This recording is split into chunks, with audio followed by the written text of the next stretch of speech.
Hi, my name is Meg. I am a homeschool mom of 2, and today I'm going to show you how to put together a Lapbook or an interactive notebook. I did create a guide for this and I will link it in the description below. If you're new to my channel, please like and subscribe. Let me show you a couple of supplies that I use to make our interactive notebooks and Lapbooks. If you're going to make a Lapbook, you'll want to use a manila folder like this. My kids prefer to use the white folders because it's easy for them to, like if they're using marker, yellow shows up well on this. If you're going to make an interactive notebook, I recommend these composition books here.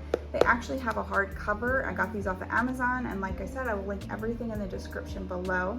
I feel like all of the composition books I find at the stores have flimsy covers. This is actually a nice hard cover. So if you're going to make an interactive notebook, you'll want to use a composition book or a spiral bound notebook. Some other supplies that I use when creating Lapbook is a 2-hole punch, these paper fasteners. The reason that we like to use these paper fasteners and the 2-hole punch is because if we have extra papers that my kids want to include in their Lapbooks, we can easily hole punch and thread those through the paper fasteners. So let me go ahead and show you some of the resources that I have created for the guide when putting together your Lapbooks. This is just a sample. The guide is over 130 pages of resources. It includes these kind of sliders. So you would cut out the camera, or you could cut out the video camera, and you would just cut along these lines here, and you could thread the film strip through, or if you want to do the magnifying glass and you cut along here, can draw images on here or glue images, and then you would thread that through sideways. These are just a sample of some flap wheels, different kinds of dialogue boxes, and I just went through and printed these on colored paper. Here's some flags if you didn't create the flag. These are Infographs, and I did a lot of different sizes for these templates and shapes so that you could use this for any subject, for any topic. I also have several gate folds. So what you would do is you would cut this one out here, and then you would cut this out and cut along the middle so that these would then be glued onto this just around the outside, and these would open. I did a couple seasonal, so it's a fall gatefold, a winter gatefold, spring, a summer. There's another summer. Some more gatefolds here, the bubblegum machine, jars, boxes. Then I created some pockets, crayon pocket, and then just some different pockets here. We've got the library pocket, a diagonal pocket, standard pockets, puzzle pieces, and I printed these on different colors of paper so you could mix and match those together. I've got a clock. We have some different petal folds, and then here's some envelope folds, file folds, fan fold with a brad. What you would do is you would cut these out and then hole punch here and stack these on top of each other and thread your brad through. And I'm going to show you samples of all of these, of how I use them when making a Lapbook. All of these resources can also be used with interactive notebooks just the same way. And in the guide, I have how to create both a Lapbook and an interactive notebook. They're a little bit different because an interactive notebook will have a table of contents, whereas you really wouldn't use a table of contents with a Lapbook. This is a wheel, or you could use for a 5-part life cycle. Here's a 4-part life cycle or a wheel. This is a wheel, or you could use it as a color wheel. You can print these on any color of paper that works for you. We have a compare and contrast. So you would cut this whole thing out and then cut along here, and you would lift the flap on those. I've got some basic shutter folds here.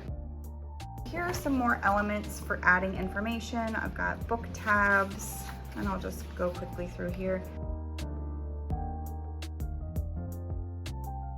To begin with your Lapbook, what you want to do is take your folder, and like I said, I like to use the white folders, and you want to fold it in half like this. So you want to fold the outside edge just to that middle and make sure it's lined up on the top, and then give it a nice good crease. And you're going to do the same with the other side. So this is going to be the cover of your Lapbook, and you will open it this way, and then this is where I will do my 2-hole punch. My kids want to add any other information that maybe didn't fit on the inside or the outside. There will be some additional pages for the inside. Once you have your Lapbook folded in half, it's optional if you want to do the hole punch in the center and add the paper fasteners. I'll link those below if that is something that you would want to add to your Lapbook. And what you want to do when you're laying out your Lapbook is you want to decide what you want your cover to look like.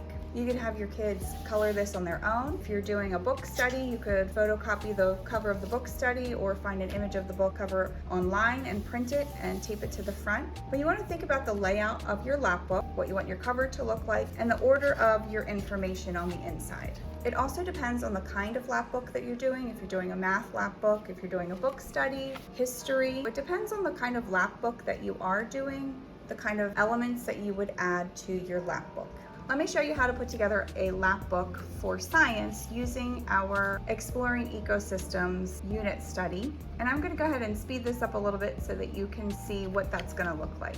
But before I speed it up, I will just show you, usually what I do is I would maybe take this, and this would be the cover of my Lapbook. I would maybe cut this out in a way that it would fit on our Lapbook. This is your title page. You know what your Lapbook is going to be about. It's going to be about ecosystems. And then I would go through the unit study and decide what images I want to cut out, what information I would want to add. If there's copywork pages, that would be maybe a great thing to add to the back. If you're doing a Lapbook for younger children, this is a family style study, so you could help your younger ones make a Lapbook of their own alongside your older kids. Producers and decomposers, this would be a great place to add some information about like vocabulary. Here we have ecosystems, a worksheet. Ecosystem journaling, this would also be great to use as an infograph. I'm going to show you how to put together a sample Lapbook using our Exploring Ecosystems, a research report on plants and animals, a compare and contrast. So it would be a great place in the unit study to get the information down and then to transfer it to the Lapbook in a finished form.